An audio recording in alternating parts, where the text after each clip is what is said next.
네, 안녕하세요. 토크 콘서트 화통의 박재현입니다. 당신은 묵비권을 행사할 수 있고 변호사를 선임할 권리가 있으며 지금부터 하는 모든 발언은 법정에서 불리하게 적용될 수 있습니다. 법정 드라마나 영화에서 단골로 등장하는 대사죠. 바로 미란다 원칙인데요. 그런데 이런 장면들을 보다 보면 도대체 왜 굳이 범죄자들에게 유리할 수 있는 권리들을 미리 설명해 주나 이렇게 궁금해하시는 분들이 많았을 것 같습니다. 이 미란다 원칙이 시작된 계기를 살펴보려면 1963년으로 거슬러 올라가야 하는데요. 1963년 미국에서 납치강간 혐의로 체포됐던 미란다가 법정에서 풀려나는 어이없는 사건이 발생을 합니다. 그 이유는 경찰들이 체포 과정에서 미란다에게 변호사를 선임할 권리, 그리고 진술을 거절할 권리를 고지해주지 않았기 때문이었습니다. 그 이후로 미란다 원칙은 말 그대로 원칙이 돼서 지금까지 전해져 오고 있다고 합니다. 그런데 단순하게 생각해보면 범죄자들을 빨리 잡아서 빨리 구속시키는 게 맞는 것 같지만 법이라는 게 참 어렵고 복잡한 것 같습니다. 오늘 제가 여러분께 소개해드릴 멘토님은요, 이 어려운 법의 세계에서 저에게 길잡이가 돼주실 분입니다. 네, 오늘의 화끈한 멘토를 여러분께 소개하겠습니다.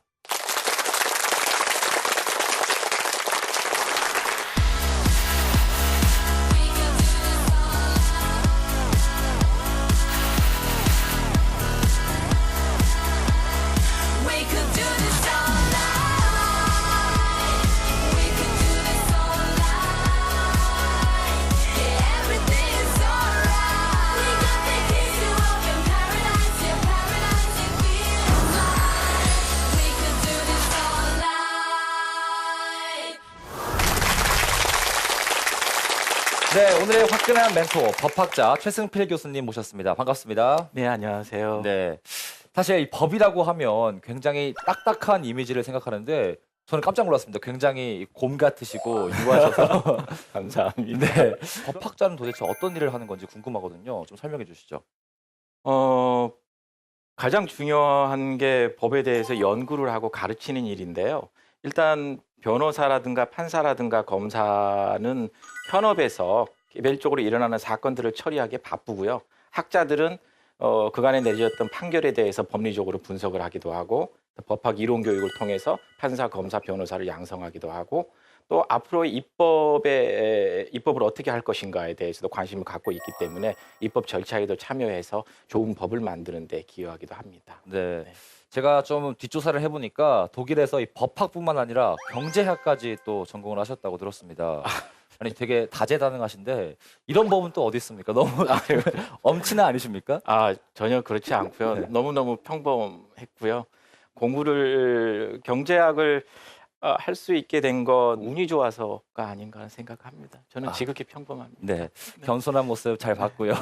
오늘 강연도 기대가 되는데요. 그럼 박수로 강연 청해 듣도록 하겠습니다.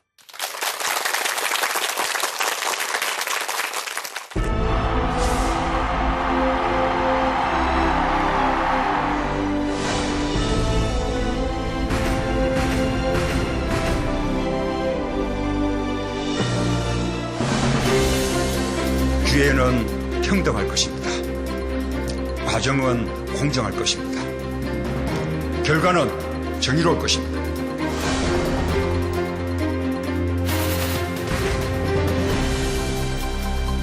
사회는요, 부가가치만 많이 창출됐다고 해서 사회가 잘 되는 사회가 아니거든요.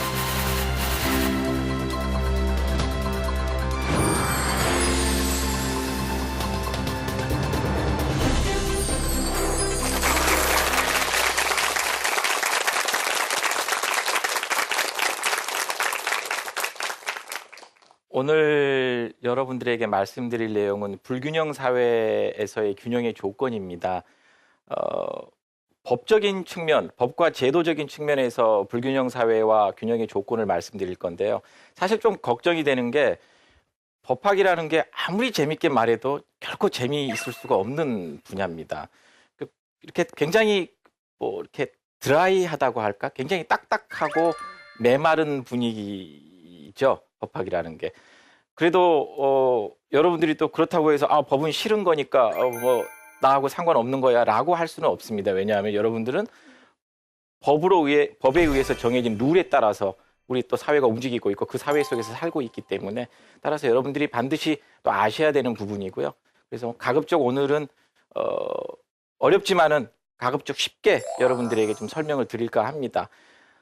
제목은 불균형 사회 균형의 조건인데요. 뒷부분에 생략된 내용이 있습니다. 과연 우리는 그럼 무엇을 할 것인가? 균형의 조건을 달성하기 위해서 과연 무엇을 할 것인가에 대한 질문이 생략이 돼 있죠. 오늘 드리고 싶은 말씀은 우리 사회의 현상을 바라보는 하나의 그 프리즘으로서 균형을 가지고 설명을 하고요. 그리고 앞으로 우리는 어떤 입장을 취해야 할 것인가에 대해서 말씀을 드려보겠습니다. 정의와 균형에 대해서 먼저 말씀을 드려볼게요. 정의 그러면은 그런 생각하죠. 뭐 정의의 사자, 그다음에 슈퍼맨, 그러면 스파이더맨 나타나서 이렇게 악당을 물리치는 거 생각하죠. 그런 정의는 우리가 전통적인 개념의 정의라고 합니다. 도덕과 정의가 중첩돼 있는 부분들이죠. 타인을 해해서는 안 되고 타인의 물건을 훔쳐서도 안 되고 이런 것들은 우리가 말하는 전통적인 측면에서의 정의고요. 그런데 오늘날 사회는 그러한 전통적인 측면에서 정의도 있지만은 추가적으로 또 다른 형태의 정의의 개념이 필요합니다. 왜냐하면요, 사회가 너무 복잡해져서 선과 악으로 이를 쪼개서 바라볼 수 없는 상황들이 너무 많이 생기는 거거든요. 예를 들어서요, 그 대형 마트들은 한 달에 2번 쉬어야 되거든요. 만약에 대형 마트가 한 달에 2번 안 쉬었어요. 그럼 대형 마트는 악의 물인가요? 아니겠죠. 그러면 왜 대형 마트에 대해서 우리가 그 한 달에 2번 정도 쉬게 만드느냐? 이는 경제력의 차이에 따른 균형을 갖추도록 하기 위함이죠. 그래서 법이 추구하는 건요, 전통적 측면에서의 정의도 있지만은 추가적으로 쌍방 당사자가 가질 수 있는 경제력의 차이 또는 교섭력의 차이, 이런 것들을 고려해서 양자가 균형을 맞출 수 있도록 하는 거죠. 왜냐하면요, 우리 사회에서는 힘이 센 사람만 살아남는 게 아니라 힘이 약한 사람도 있고요. 힘이 센 사람과 힘이 약한 사람이 서로 공존해서 살아나가는 거기 때문에 그렇습니다. 그래서 제가 말씀드리고 싶은 것은 균형적 정의에 대해서 제가 말씀을 드렸어요. 뭐 예를 들어서 또 하나의 예를 들을 수도 있겠죠. 중소기업 적합업종이라는 말 들어본 적 있으세요? 동반성장위원회라는 걸 들어본 적 있으세요? 옛날에요, 그 동반성장위원회라는 게 만들어졌어요. 물론 뭐 지금도 유효합니다만은 그 위원회에서 예를 들어서 두부 이런 것들은 중소기업에 적합한 업종입니다라고 발표를 해요. 그러면은 대기업들은 두부를 절대 만들 수 없느냐? 아니, 그렇지는 않아요. 하지만은 가급적 이런 것들은 중소기업이 만들었으면 합니다라고 이야기를 하는 거죠. 기술력과 자본력이 그다지 필요치 않은 영역에서는 중소상공업자들이 활약할 수 있도록 길을 열어주는 거고요. 보다 자본력과 기술력이 집약된 분야에 대해서는 대기업이 역할을 할 수 있도록 하는 거죠. 이것들을 이렇게 분할해 놓으면요, 서로 간의 역할이 고루 분포가 되면서 국가 전체적으로는 국가 경쟁력이 향상이 되고요. 사회 전체적으로는 부의 흐름이 형성이 되는 거죠. 따라서 역시 이것도 균형적 정의의 하나의 형태라고 보여집니다. 균형과 관련해서 우리가 가장 핫하게 이야기하는 게 있죠. 우리 사회는 공정한가라는 문제입니다. 여러분들은 우리 사회가 공정하다고 생각하십니까? 어떻게 생각하세요? 우리 사회가 공정한지 안 한지는 잘 모르겠어요, 저도. 그런데 TV 드라마나 영화를 보면요, 변호사 조드로, 동네 변호사 조드로죠. 변호사 조드로 또는 뭐 영화에서는 재심, 영화에서 베테랑, 영화 내부자들, 또 지금은 또 이 요즘에 드라마 하나 하고 있죠. 당신이 잠든 사이인가? 이런 드라마들을 보면요, 여전히 우리 사회는 공정하지 않고 공정함을 추구하려는 노력들을 보이고 있죠. 드라마가 이런 모습들을 그리는 건요, 드라마를 통해서라도 우리가 카타르시스를 느끼도록 하고자 함이죠. 결국 이를 이렇게 거꾸로 뒤집어 보면요, 아직까지도 우리나라에서 아주 많은 사람들은 우리 사회가 공정하지 않다고 보는 거죠. 그러면 과연 공정하다는 게 뭘까요? 공정하다는 건 기회의 균등이 이루어져야 된다는 겁니다. 누구라도 비슷한 능력을 갖추고 있고 비슷한 노력을 했다면은 같은 기회를 잡아서 비슷한 정도의 결과를 얻을 수 있어야 된다는 거죠. 그런데 우리는 여기서 자칫 주의할 게 하나가 있는데요. 기회의 균등이라는 부분에서 기회만 균등하면 우리가 공정사회를 달성할 것처럼 생각합니다. 절대 그렇지 않아요. 기회가 주어지더라도요. 선발하는 기준 자체가 불합리할 경우도 있어요. 그래, 어서 시장에 들어와. 그래, 너한테 기회를 공평하게 했어. 라고 하지만은 본선에 진출했을 때 선발되는 사람과 선발되지 않은 사람들을 가르는 기준이 불합리하다고 봅시다. 이러면요, 결코 공정함은 달성되지 못합니다. 또 하나, 절차적인 측면에서 한 사람에게 너무나 불리한 절차가 강요될 경우에 이것도 공정하지 않습니다. 결국에는요, 공정사회를 구현하기 위해서는 기회도 균등해야 되고요. 선발의 기준도 합리적이어야 되고 선발의 과정인 절차도 투명해야 된다는 겁니다. 이 모든 것들이 달성돼야지 우리가 공정사회에 가까이 다가설 수 있는 것입니다. 사람들은요, 왜 싸우냐면요. 이해관계, 이익 때문에 싸우는 거죠. 법률적인 분쟁의 대부분은 100%가 다 이익의 균형을 달성하기 위해서 싸우는 겁니다. 그래서 이익의 균형은 우리가 법에서의 균형을 논할 때 빠질 수가 없는 것들이죠. 이미 제가 잠깐 언급을 드렸어요.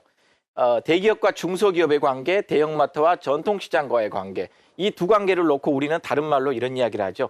상생해야 합니다라고 이야기해요. 상생해야 된다는 건요. 너도 살고 나도 살고 그래서 서로가 살 수 있는 상황을 말하는 거죠. 이것들이 균형적 상황이라고 보는 거죠. 자, 대기업과 중소기업 간에는 상생을 해야 되는데 아직도 여전히 문제가 많죠. 뭐 대표적인 예로 중소기업이 신기술을 개발했는데 대기업이 같이 합작을 해서 사업을 하면서 특허권을 침해하는 문제가 생긴다거나 중소기업이 하청을 했는데 대금을 늦게 준다거나 또는 심지어는 대기업이 중소기업의 생산관리 시스템까지 본인들이 직접 깔아서 직접적인 하나의 부서처럼 통제하거나 이런 것들이 있는 거죠. 이런 부분들은 이제 상생의 원리에 부합하지 않는 것들이죠. 자, 대형마트와 전통시장과의 관계는 아까 언급했던 것처럼 양자가 그래도 조금씩 물러나 보자라고 하는 것이죠. 조금씩 물러나 보자. 그래서 양자 간의 균형을 갖춰보자라고 했던 거고요. 뭐 지금은 이미 정착화가 됐습니다만은 사실 이 제도가 정착되기 전에 여러 가지 많은 문제들이 있었어요. 대형마트 이틀만 쉴래? 그랬더니 왜? 전통시장을 살리기 위해서 그랬더니 대형마트 측에서 그랬어요. 전통시장이 안 되는 이유는 우리 때문이 아니라 사람들이 인터넷 쇼핑을 하기 때문이야. 라고 이야기를 해요. 그리고 또 아니야, 인터넷 쇼핑의 영향력은 크지 않는 걸로 나타났는데 이유는 또 있어. 뭔데? 편의점이 너무 많아. 이제 사람들은 편의점에서 모두 도시락을 사 먹는 걸? 라고 이야기를 해요. 결과적으로 치열한 법리 공방이 있었고요. 거기에 여러 전문가들이 데이터를 제시합니다. 결과적으로 그래, 잘은 모르겠다. 하지만은 현재까지 나타난 결론을 봤을 때는 그래도 대형마트가 쉬어주는 게 전통시장이 사는데 유리하다. 전통시장이 활성화되는데 결정적인 역할을 한다라고 해서 우리가 이제 법으로 유통산업발전법이라는 것에 규정을 합니다.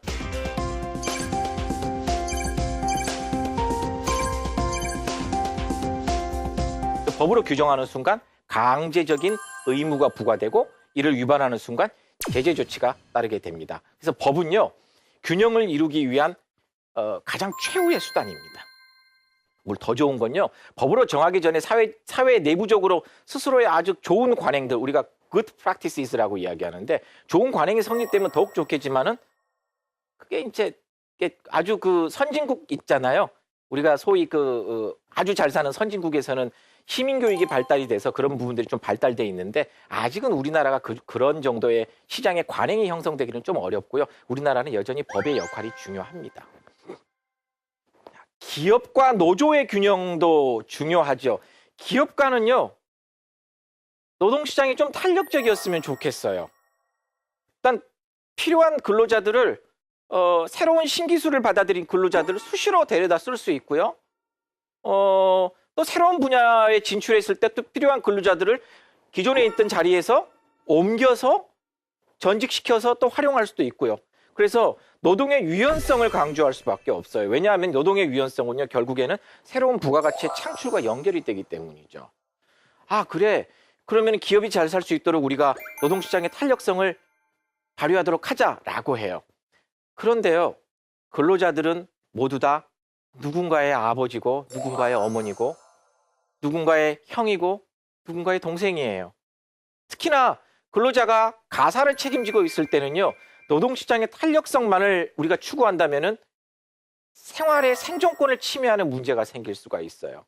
사회는요, 부가가치만 많이 창출됐다고 해서 사회가 잘 되는 사회가 아니거든요. 사회는요, 사회가 안정이 돼 있어야 돼요.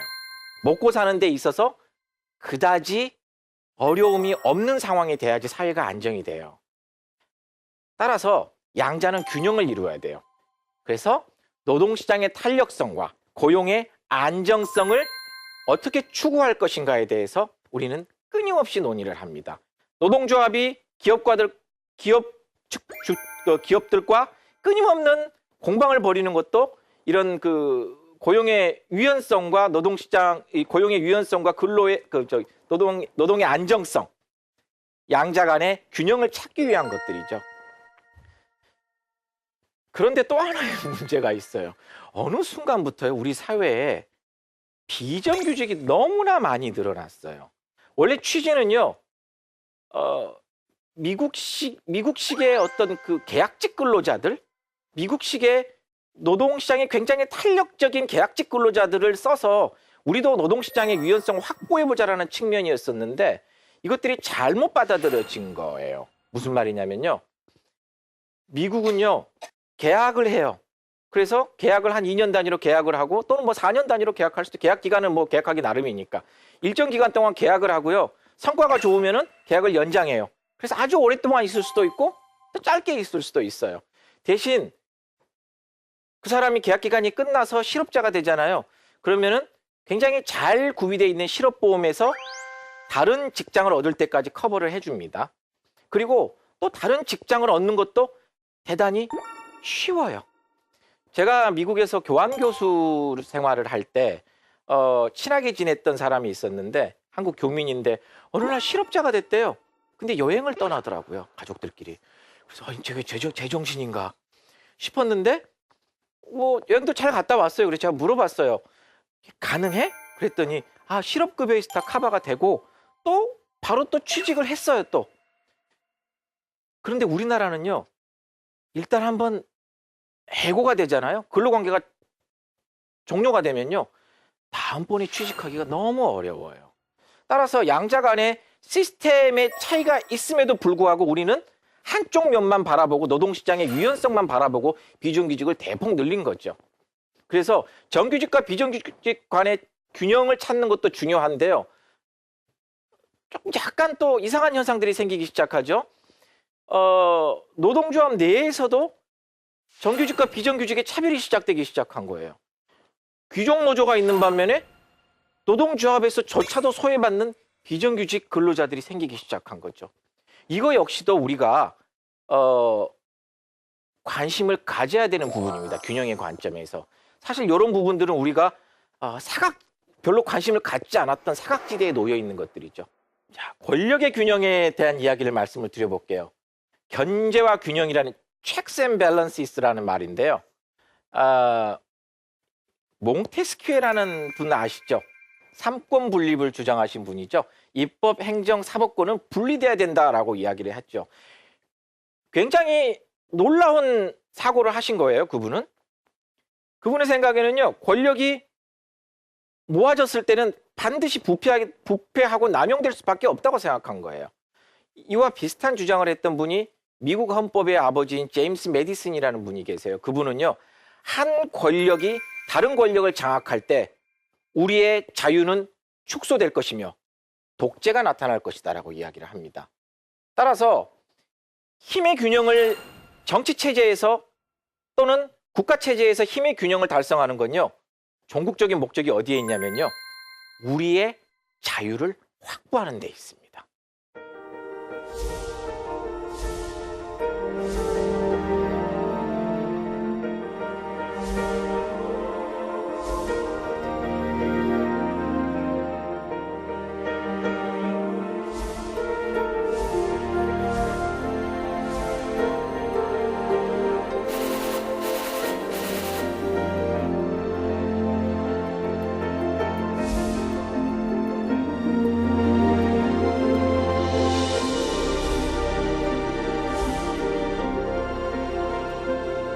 균형을 이제 우리가 큰 틀에서 한번 봤는데요. 조금 더 이제 작은 틀로 끌고 와 볼까요? 최근에 이슈가 되고 있는 게 공직자 비리 수사처라는 게 만들어지죠. 검찰 개혁의 일환이죠. 검찰은요, 검찰에 대해서 개혁을 하는데 두 가지 측면에서 개혁이 됩니다. 하나는 검찰이 정치적으로 중립을 지키지 못했고 고위공직자에 대한 수사에 있어서 국민들의 눈높이에 맞추지 못했죠. 따라서 이런 부분을 좀 보완해야겠다라는 생각이 든 거죠. 또 하나는 검찰이 가지고 있는 권한이 너무 커진 거죠. 그런데 검찰을 통제할 수 있는 기관이 아무도 없는 거예요. 왜냐하면요, 단적인 예를 들어서 검사가 잘못을 했을 때 그 검사를 수사할 수 있는 기관이 필요해야 되는데 그런 기관이 존재하지 않고 검찰 스스로가 검사를 수사하기 때문에 제19 감싸기라는 이야기가 나오기 시작하죠. 따라서 검찰도 견제를 해야겠구나라고 생각을 하는 거죠. 그래서 공직자 비리 수사처가 논의가 되기 시작합니다. 그런데 검찰의 역사를 보면 좀 아이러니한 게요. 지금은 검찰이 견제의 대상이 됐지만은 검찰의 탄생도 누군가를 견제하기 위해서 탄생한 거예요. 프랑스 대혁명 이전에는요, 검찰이란 존재가 지구상에는 없었습니다. 프랑스 대혁명 이전에는 검찰이 없었고요. 프랑스에서는요, 힘이 센 사람 두 사람이 있었어요. 하나가 경찰이었고 하나가 법원이었습니다.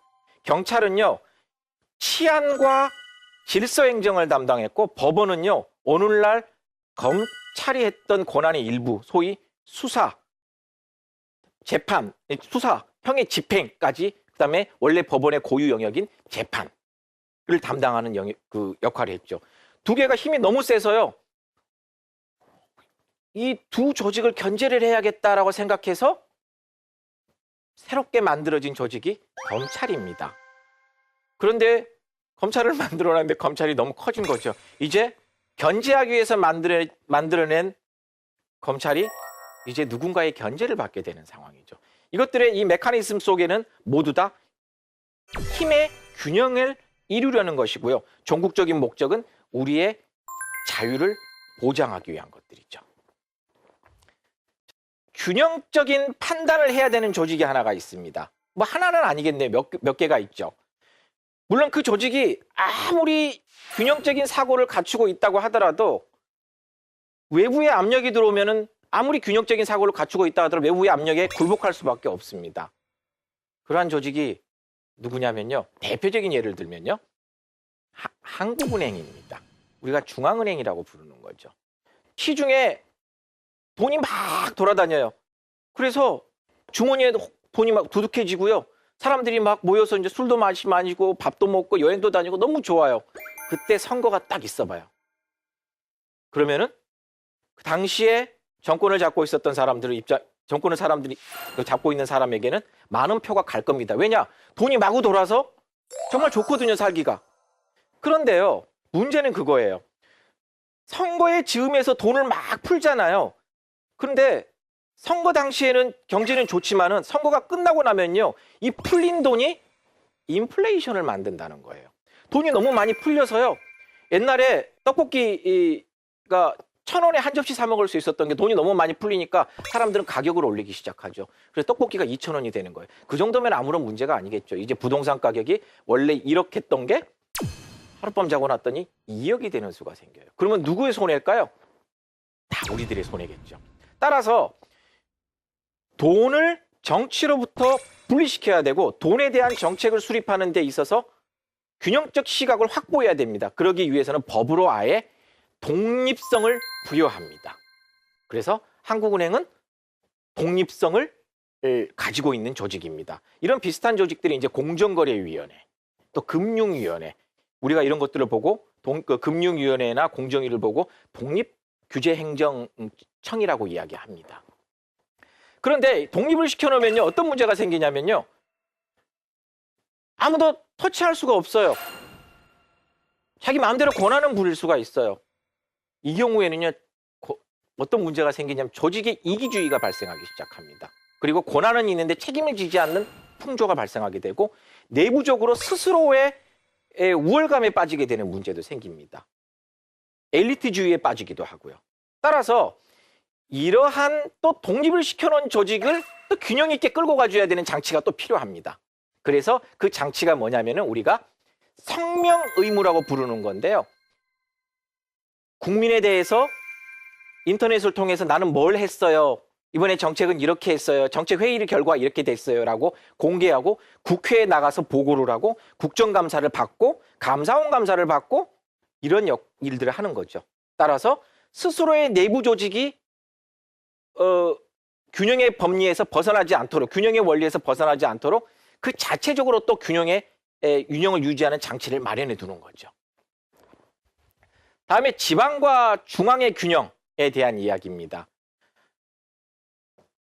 저는 이제 지방자치법 학회에서도 이사로 활약하고 있습니다.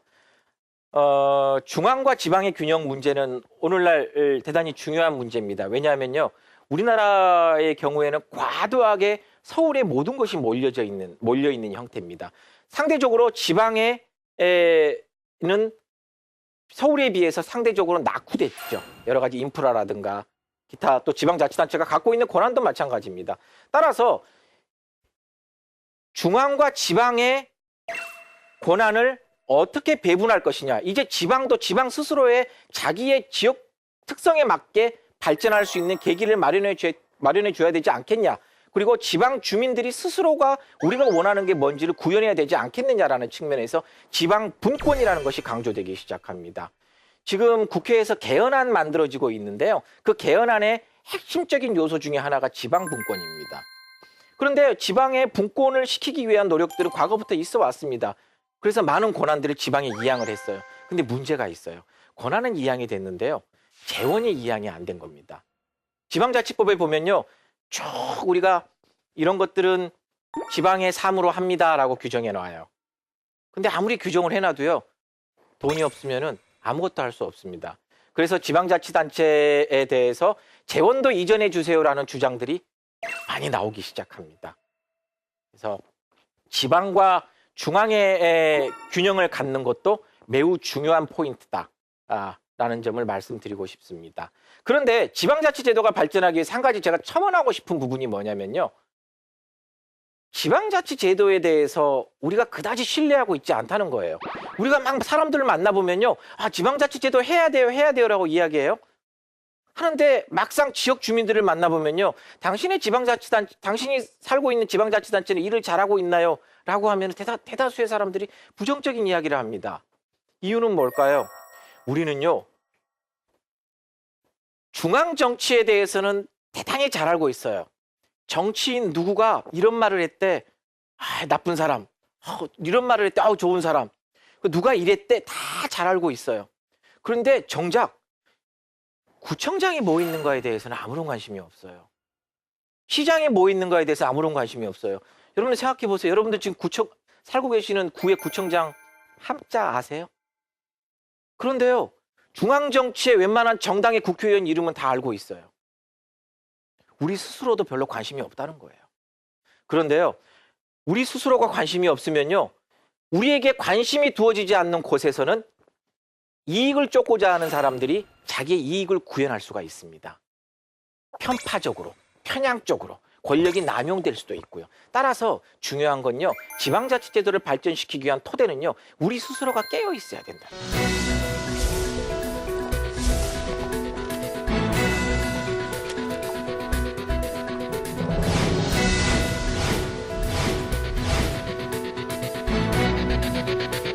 세금이 얼마나 많이 없었고요.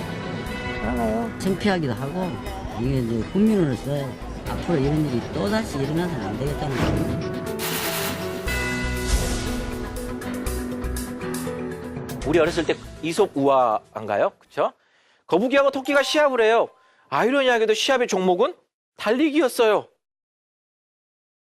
저는 어렸을 때 그 이솝 우화를 보고 거북이는 그때부터 진짜 생각을 했어요. 왜 거북이는 달리기 시합을 했지라고 생각을 했어요. 자, 이상하지 않아요, 여러분? 거북이가 왜 토끼랑 시합을 하는데 달리기를 선택해요?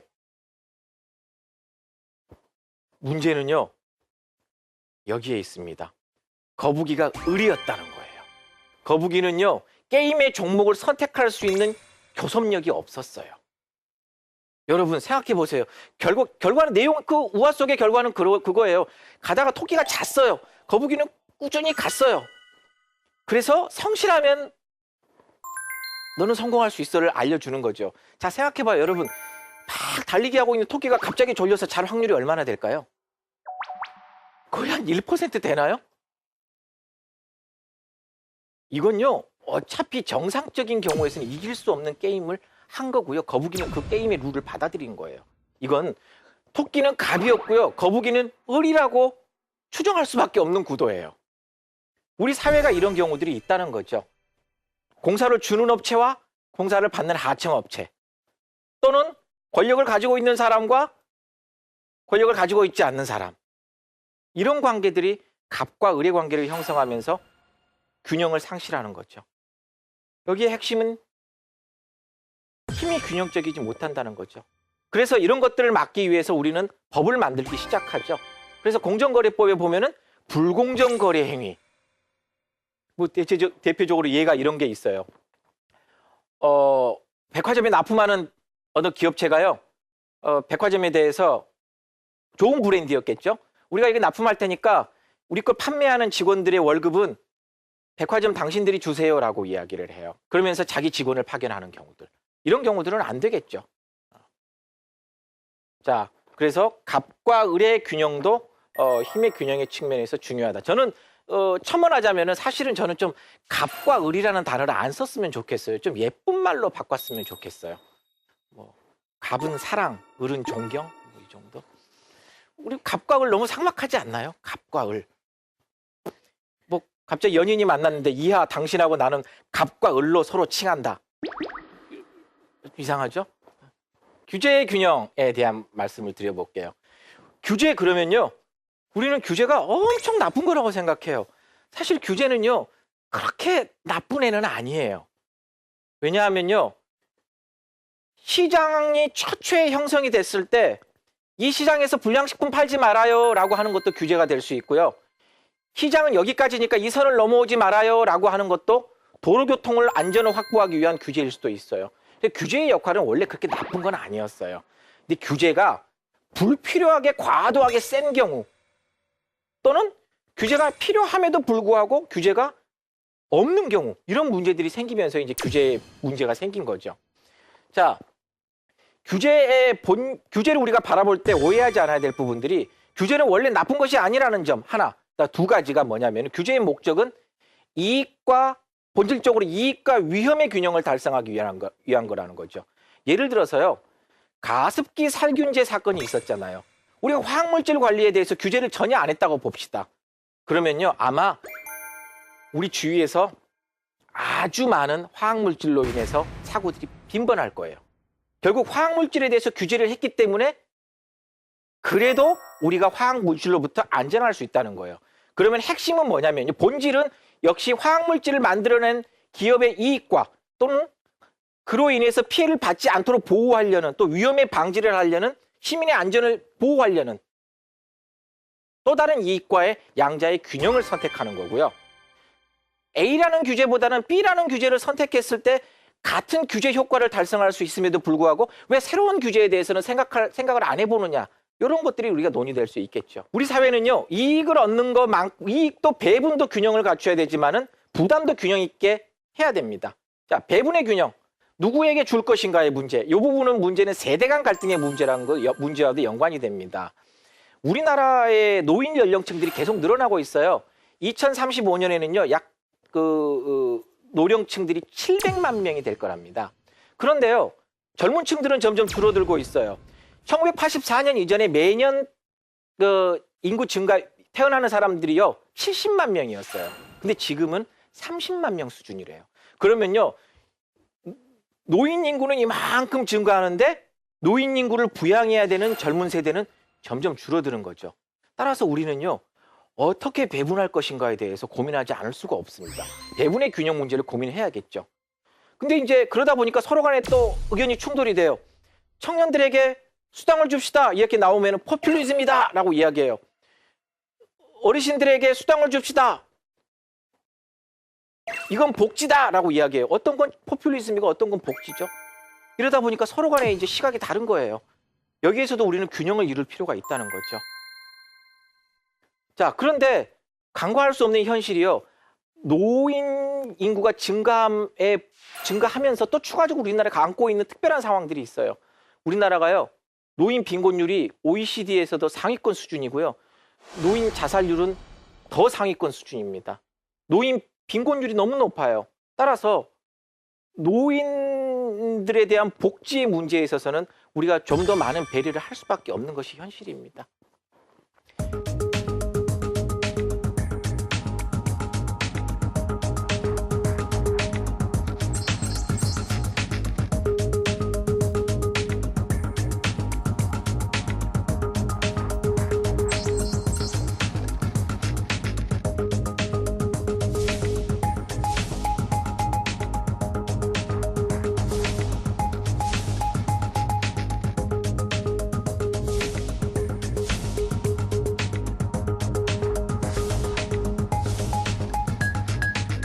부담의 균형, 누가 부담할 것인가, 세금을 누가 더 많이 낼 것인가의 문제죠. 세금 내는 거 좋아하는 사람은 아무도 없죠.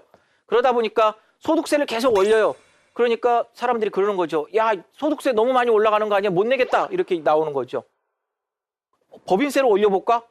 법인세를 올리려고 하니까 야, 우리 OECD 수준에서 평균 수준에서 우리 법인세 되게 많이 내고 있는 거야. 어떤 사람들은 에이, 실질 세부담은 그렇게 높지 않은데? 라고 이야기해요. 자, 법인세를 많이 거둘 것인가, 소득세를 많이 거둘 것인가 또 충돌하는 문제가 있고요. 여기서도 균형이 필요하고요. 소득세를 많이 내는 사람들 속에서도 또 균형이 필요해요.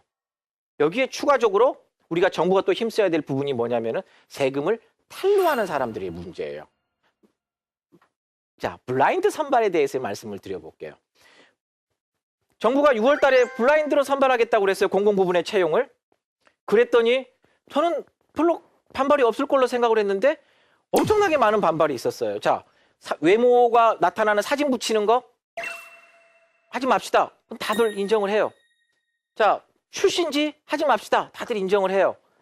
부모의 직업, 뭐 친지의 뭐 배경 이런 거 하지 맙시다. 오케이, 다들 인정을 해요. 문제가 뭐냐면요. 학교는요 라고 이야기를 해요. 자, 내가 열심히 공부해서 좋은 대학 나왔는데 왜 이걸 가려야 됩니까? 내가 지금까지 그 대학 가기 위해서 초등학교 때부터 지금까지 얼마나 고생했는데 사회적으로 그걸 평가하지 않는 것이 과연 정당한 겁니까? 일리가 있어요. 근데 한편에서는 그런 이야기를 해요. 대학교 와서 내가 얼마나 열심히 했는데 대학교 들어와서 하루도 잠을 깊게 자본 적이 없이 매일 열심히 해서 이만큼 능력을 키웠는데 수능 성적 갖고 결국에는 모든 걸 인생을 결정하는 겁니까? 말이 안 되지 않습니까? 네 말도 옳다. 틀린 말이 하나도 없어요. 둘 다 맞아요. 자, 우리는 여기서 어떻게 균형을 잡을 것인가의 문제예요. 현재 결론은 그거예요. 앞으로 우리가 양자의 입장을 모두 고려할 수 있는 선발 수단을 정말 열심히 연구해 보자라고 하는 거예요. 사실 우리나라가 솔직히 반성해 볼 때 선발에 있어서 누군가를 선발하는데 돈을 그렇게 많이 투여한 적이 별로 없어요. 그냥 타성적으로 좋은 학교 나오면 똑똑하겠지 이렇게 뽑고 만 거죠. 그런데 이런 것들이 오래 지속되면서 과연 우리 사회가 그럼 정말 좋아졌느냐? 그거 아니라는 거죠. 그래서 우리는 이제 새로운 생각을 하게 된 거고요. 선발에 대한 의미가 부각됐어요. 잭 웰치 회장이 그런 말을 했죠. 나는 내 시간의 75%를 어떤 사람을 뽑을 것인지, 그 사람을 어디에 배치할 것인지, 그 사람에게 어떤 보상을 해줄 것인가에 대해서 고민했다라고 이야기를 해요. 우리 사회도 이래야 된다는 거죠.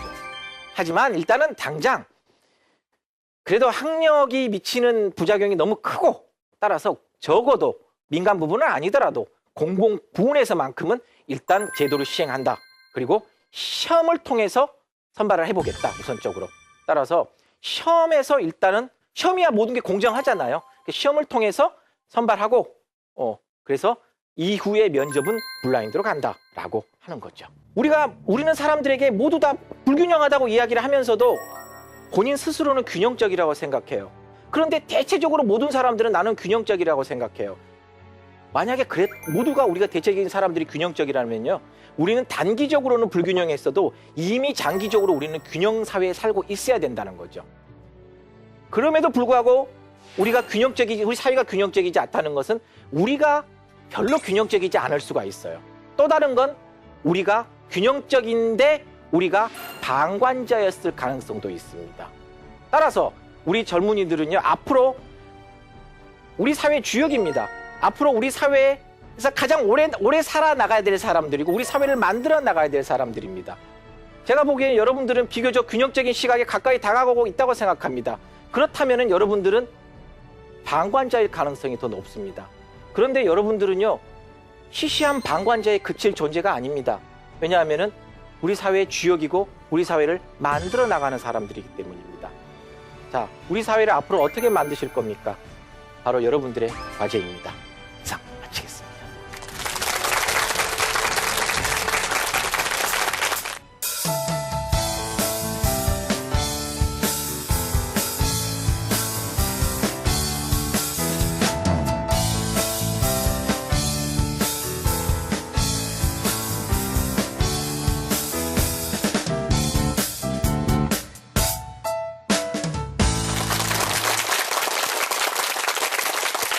네, 멘토님의 강연 잘 들었습니다. 고맙습니다. 감사합니다. 네, 오늘 1시간 동안 이 균형에 대해서 얘기를 해봤는데 사실 한쪽과 한쪽의 균형을 잡는다. 말은 쉬운데 사실 그 기준을 찾는 게 굉장히 어려운 것 같아요. 네. 이 기준을 찾는 게 왜 이렇게 어려운 걸까요? 그 룰은 자기의 이해관계에 기반을 하고 있기 때문에 사실 그걸 바꾸기가 쉽지가 않습니다. 그래서 서로 간에 상이한 시각을 갖고 있으면 하나의 기준을 정립하기는 어렵죠.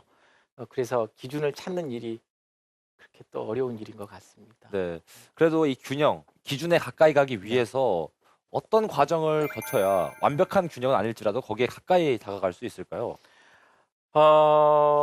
결국에는 다른 시각을 가진 사람들이 서로가 대화를 좀 많이 해야 된다는 생각을 합니다. 네, 선진국들이 비교적 균형적인 기준을 갖추고 있는 것들은 그 토론 문화가 발달했기 때문입니다. 그런데 우리는 아직까지 토론 문화가 형성이 돼 있다고 보기는 어렵습니다. 네. 일단 토론을 해서 누군가가 논박을 하면은 타인에 대한 자기에 대한 공격 행위라고 보는 거죠. 네. 그런데 우리가 상대방의 시각도 존중한다는 생각을 가지면은 서로 간에 토론을 할 수 있고요.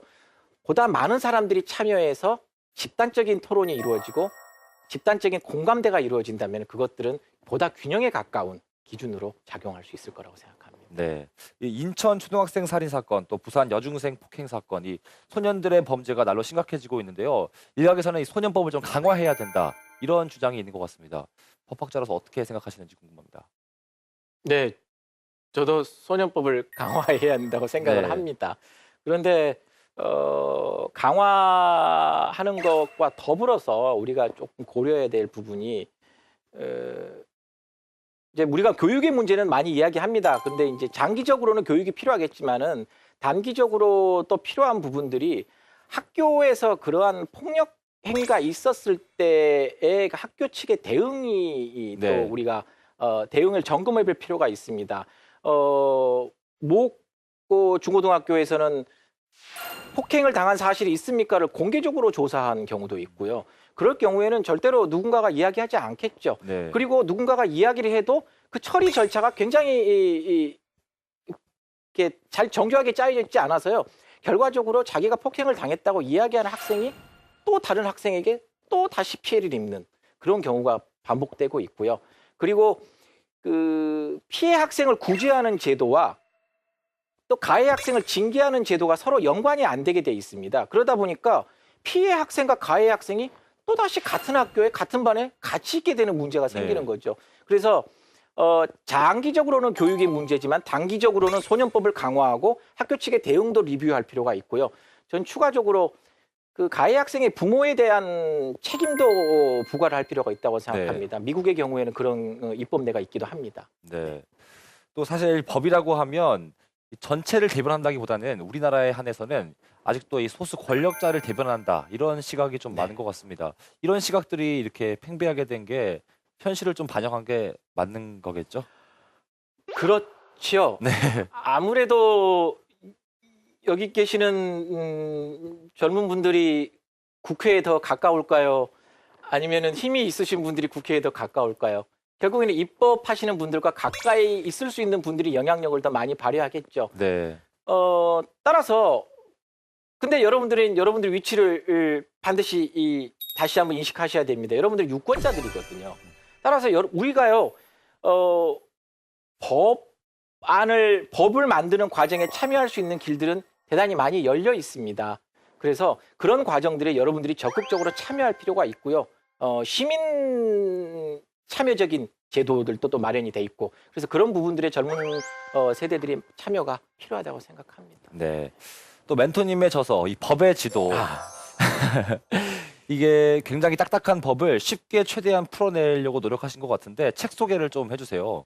제가 출판된 책 페이지 수는 한 400페이지 정도 되는데 사실 원래 썼던 분량은 한 1000페이지 정도 됩니다. 네. 그래서 다 잘라내고 이제 했는데 책이 나왔는데 의외로 반응이 좋아서 많이 팔렸습니다. 근데 책을 쓴 취지는 이런 겁니다. 지금까지 우리는 법을 다른 나라의 이야기로만 봤었거든요. 그러다 보니까 법이 어느덧 법률가의 전유물이 돼버렸고요. 시민하고는 상관없는 그 법률가들의 세계. 그러다가 어느 날 내가 법적인 분쟁이 닥치면 그때서야 허둥지둥하게 되는 거죠. 그래서 시민들이 법을 알아야 되고 시민들이 법을 알아야 좋은 법이 만들어지고 좋은 법이 집행이 되고 그다음에 앞으로 우리 미래 세대들이 좋은 법 환경에서 자라날 수 있겠다라고 생각을 해서 시민의 법을 만들기 위해서 쉽게 가급적 쉽게 해서 마지막 정말로 탈구하는 과정에서 어려운 글자들은 다 빼내고 쉽게 해서 예를 네. 추가하고 해서 썼습니다.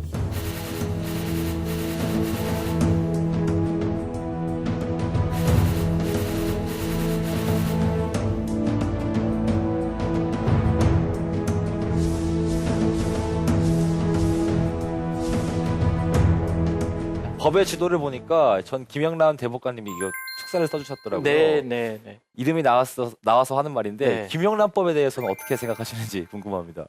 김영란법에 대해서 참 논란이 많죠. 네. 김영란법을 뭐 너무나 과도하게 많은 사람들을 대상자로 했다라는 것도 그것도 뭐 일면 일리가 있고요. 다음번에 너무 또 아주 그 타이트한 규제 체제를 갖추고 있다라는 이야기도 있고 네. 또 금액이 적당하냐라는 논란들도 있습니다만은 법을 바라볼 때 우리가 그런 부분들을 개선해 나갈 수 있습니다. 나중에 핵심적인 내용을 봤을 때 김영란법은 대단히 잘 만든 법이다라고 생각. 법 자체가 뭐 약간의 개선 사항은 있지만 취지 면에서 아주 좋은 법이라고 생각합니다. 지금까지 우리나라 사회는요. 룰에 의한 사회라기보다는 딜에 의한 사회였습니다. 네. 그러다 보니까 내가 어떤 능력이 있어가 중요한 게 아니라 나 누구를 더 많이 알아. 그리고 어떤 분들이 옛날에 우리 세대가 또 약간 어르신 세대에 보면은 내가 누군 줄 알아. 이건 결국 딜을 하려고 하는 시도거든요. 네. 그런데 김영란법은 그런 딜에 의한 사회를 룰에 의한 사회로 바꾸는데 아주 중요한 역할을 하고 있다고 생각합니다. 네. 저는 찬성입니다. 네. 현재 이렇게 빠르게 변하는 사회에서 가장 필요한 법은 어떤 거라고 보십니까? 법은 사실 다 필요합니다. 모든 면에서. 네, 모든 네. 면에서 다 필요하고요. 법에 대해서 좀 관심을 가질 필요가 있는데 제가 그 모든 법이 필요한데 그런 법들을 쉽게 알 수 있는 방법 한 가지만 말씀을 좀 드려볼까 합니다. 네네. 3가지 인터넷 사이트가 있습니다. 꼭 참고를 해보시기 바랍니다. 법제처에서 운영하는 국가법령정보센터라고 있습니다.